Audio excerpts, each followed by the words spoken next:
ইউনিভাৰ্চিটিৰ 9 to 5 ক্লাছকেইটা কৰি ৰুমলৈ আহি আকৌ ডিনাৰ বনোৱাৰ শক্তি আমাৰ এজনীৰো নাথাকে। অৱশ্যে এইটো কথা ঘৰৰ পৰা আঁতৰত থাকি পঢ়ি থকা সকলেহে বুজি পাব। সেয়েহে আমিও ভাবিলোঁ আজি ডিনাৰটো বাহিৰতে কৰি আহোঁ, লগতে অলপ ওলাই যোৱাও হ'ব। সাজি কাচি ৰেডি হৈ আমি ওলাই গ'লোঁ যোৰহাটৰ ফেমাছ লিগাং দি এথনিক ৰেষ্টুৰেণ্টত। লিগাংখন বৰুৱা চাৰিআলিৰ একেবাৰে ওচৰতে লাগি আছে আৰু যিসকলে ভিজিট কৰিছে তেওঁলোকে জানেই যে লিগাঙৰ হস্পিটেলিটি এনভাইৰনমেণ্টৰ লগতে খানাটো কিমান টেষ্টি হয়। আৰু এয়া আজি বাহিৰত খাবলৈ পাই আমাৰ ফূৰ্তি দেখিছেনে?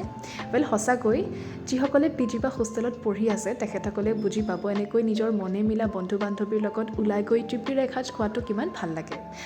ডিনাৰ কৰি অহাৰ পাছত আমি ওলাই গ'লোঁ JDSA খেলপথাৰত হৈ থকা গ্ৰন্থমেলালৈ বুলি। কিতাপ পঢ়ি ভাল পোৱাসকলে গ্ৰন্থমেলাৰ মুখখন জানো সামৰিব পাৰে? নিশ্চয় নোৱাৰে, নহয় জানো?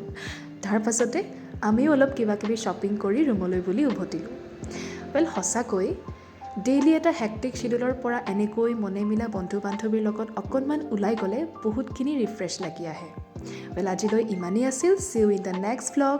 Thank you for watching.